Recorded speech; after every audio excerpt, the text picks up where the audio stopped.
कासिम के जो वालिद, कासिम के जो अब्बा हैं, उनका तो अब पॉलिटिकल पावर ऑब्वियसली उनकी अपनी पॉलिसीज़ की वजह से बिखरती हुई नज़र आ रही है आपको हर जगह।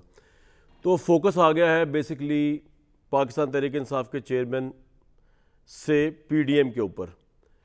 मीडिया का भी आ गया ऑब्वियसली। इससे पहले तो जो कासिम के वालिद साहब थे उन्होंने इतना हंगामा मचाया हुआ था, कभी वो जलसे करके फ़लाँ आर्मी चीफ़ को जो है ललकार रहे होते थे, कभी कुछ टाइटल दे रहे होते थे, कभी वो हल्फ बर्दारियाँ ले के फ़ौज के ख़िलाफ़ लोगों को तैयार कर रहे होते थे। और उसका हमने क्लाइमेक्स सीन देखा 9 मई को, जो कि बड़ा तकलीफ़ दे था ऑब्वियसली हर मुहब्बे वतन पाकिस्तानी के लिए। और उसके कॉन्सिक्वेंसेस जो है उससे उसको भुगतना पड़ेगा सबको, जो जो इसमें शामिल थे। और मेरा तो ये मशवरा है कि एक्सिक्यूशनर से ज़्यादा जो इसके प्लानर्स और अबैटर्स हैं उनको नहीं स्पेयर करना चाहिए। सबसे इम्पोर्टेंट बात ये है, क्योंकि ये जो लोग आगे आगे आपको डंडे बरसाते नज़र आ रहे हैं, इनकी कोई हैसियत नहीं है, ये कठपुतलियाँ हैं, ये जहनी ग़ुलाम हैं, इनकी जहन साजी हुई है। तो अगर इनको बेचारों को सिर्फ सज़ा देनी है, बेचारा तो खैर ये नहीं है, लेकिन उस कॉन्टेक्स्ट में बेचारे अगर इनको सज़ा देनी है और प्लानर को छोड़ देना है, तो इससे बड़ी कैजुअल्टी ऑफ जस्टिस नहीं हो सकती।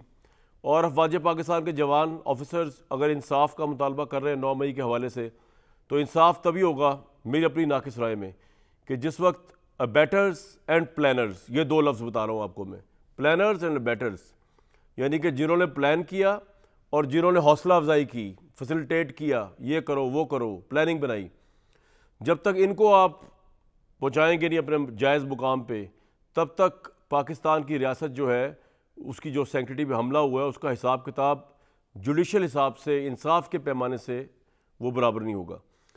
तो मैं ज़रा अब इकॉनमी पे आता हूँ, क्योंकि ये तो चैप्टर जो है वो बड़ा वीक होता नज़र आ रहा है। इसका मतलब ये नहीं ख़त्म हो जाएगा हमेशा के लिए, दोबारा भी आ सकता है। नवाज शरीफ साहब गए फिर आ गए ये वो, लेकिन इकॉनमी की पोजीशन ये है कि ये हुकूमत, सवालिया निशान ये है, कभी मौलाना फजल रहमान आ जाते हैं, वो कहते हैं कि जनाब इलेक्शन पता नहीं होंगे या नहीं होंगे, मईशत को देखेंगे पहले, मुल्क को देखेंगे। कोई आके कहता है पीडीएम की तरफ से, ये तो अल्लाह ताला को पता है कि इलेक्शन कब होंगे। भाई ये तो कॉन्स्टिट्यूशन में लिखा हुआ है, अल्लाह ताला पे क्यों डाल रहे हैं आप ये बात?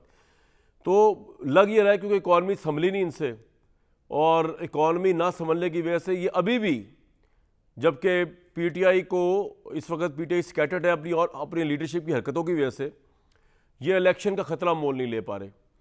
लेकिन पाकिस्तानी कौम को इलेक्शन चाहिए और इलेक्शन होना चाहिए। न्याई साहब 2-3 सवाल आते हैं, बारी बारी पूछूंगा आपसे। सर, आज वाइस चेयरमैन शाह महमूद कुरैशी साहब रिहा हो गए, आते साथ ही उन्होंने कहा इंसाफ का झंडा उनके हाथ में है, कल वो तहरीक इंसाफ के चेयरमैन से मिलने जा रहे हैं।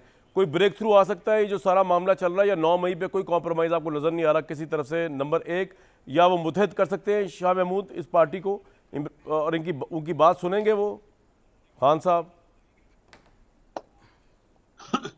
पहले तो बड़ा दिलचस्प पैनल है। एक तो ये है कि मुझे खुशी हुई है कि आपके तुफैल जुबैर साहब से मुलाकात हो रही है, क्योंकि मैं तो बिल्कुल तरस गया था मिलने के लिए। हाँ जनाब। दूसरा ये जो आपका जो हीरो, छोटा भाई हीरो बैठा है इरशाद भट्टी, आप भी रख इससे जाएंगे आज जुबैर आपने साहब से मिलने?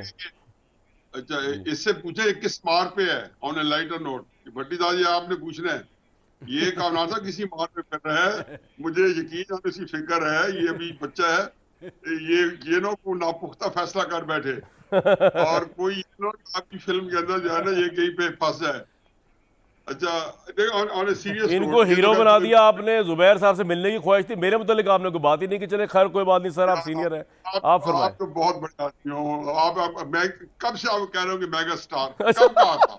ये बात सही है सर आपकी। जी सर, अब हुक्म। पहले कहा था कि तुम्हारे मेगा स्टार, कहा था या नहीं? सर कहा था, आपने कहा था न्याई साहब, और मैंने आपको सच्चा साबित कर दिया न्याई साहब। जी सर, जी आप न्याई साहब को सुनेंगे। बनाते हो कामरान भाई। No doubt. अच्छा, ऑन ए सीरियस नोट, जी बढ़िया चुप करके बैठे रहना। आप बता कि मेरी मोहब्बत तुम्हारा रिवाइव की है, उसमें कोई रखना नहीं आना चाहिए। ये ना कि लोगों को फिर शक पड़ जाए कि हम लड़ पड़े हैं, हम लोगों ने मानना।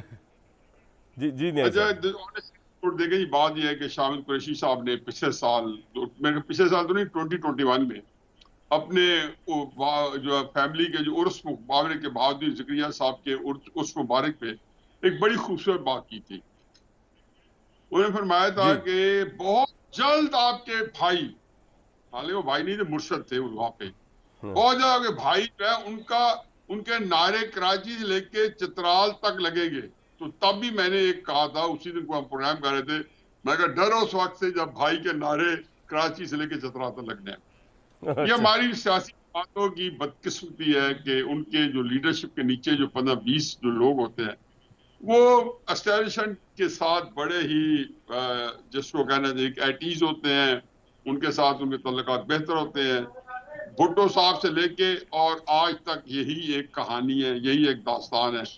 बल्कि भुट्टो साहब क्या, जब ख्वाजा नाज़मुद्दीन बेचारे को डिसमिस किया गया था तो बोगरा की सारी कैबिनेट देखे A to Z वही थी जो नाज़मुद्दीन साहब की कैबिनेट थी, वो उनको निकाल के और उसके बाद जो है यहाँ पे इनको ले लिया गया, उसी कैबिनेट को। बाकी ये है जी कि 9 मई का बोझ शाह महमूद साहब बिल्कुल नहीं उठाएंगे, उठाना चाहिए भी नहीं है। ठीक, 9 मई वाक्य को अहम वाक्य है, ये बेहम है, एक ऐसा वाक्य है कि यकीन मेरी हकीकत ये है कि इसको ये पाकिस्तानी जो जिसको कहना चाहिए कि रियासत पाकिस्तान के लिए एक ऐसी वजह नज़ा है कि इसके असरात ना खत्म होंगे, रियासत जो अंडरमाइन होगी इसके साथ हमेशा ही इसके ये एक बिल्कुल एक ऐसा साथ बोझ उठा के हमें चलना है कि मुझे तो बड़ी तकलीफ होती है कि ये हमारे साथ हो क्या गया। 4, 5, 7 दिन में जो उन्होंने एक जेस्चर दिए या बयानात दिए, उसे जिसको कहना चाहिए कि जख्मों पे सिर्फ नमक पाशी करने के अलावा और कुछ नहीं किया।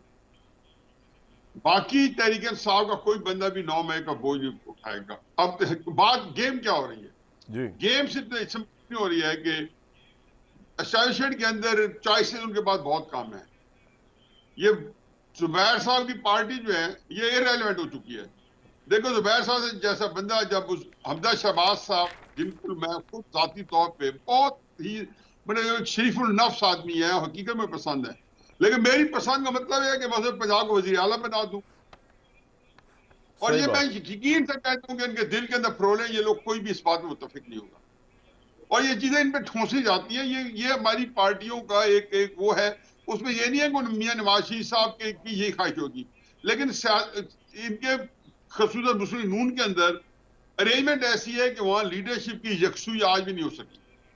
कोई एग्जैक्टली नहीं पता कि तो न्याय साहब अगर पीएमएलएन इररेलेवेंट है तो फिर आप किसको वोट पड़ता देख रहे हैं इलेक्शन में? Irrelevant for the time being. मेरा वोट को भूल है ना, मुझे तो नहीं पता कि मैं वोट दे भी पाऊंगा या नहीं दे पाऊंगा, और ये जब इलेक्शन होंगे उसका पता ही मैं जिंदा भी हूंगा या नहीं हूंगा, वो तो एक और बात है। एक आपने एक और नया टॉपिक छेड़ दिया, लेकिन जो ये जिसको कहना चाहिए कि इस वक्त बैगेज है पीएमएल में, अगर मैं एस्टेब्लिशमेंट होता, बावजूद है कि मेरी सारी मोहब्बत पीएमएलएन के साथ होगी, मैंने वैसे भी है, लेकिन एस्टेब्लिशमेंट वालों के तो रीजन है कि पीएमएलएन के लिए उनकी लाइकिंग हो, लेकिन पॉलिटिकल पैकेज है ये इस वक्त पीएमएलएन। ये आपने बड़ी अमेजिंग बात की है कि PMLN is a baggage right now for everyone, for establishment as well as probably for the voters as well.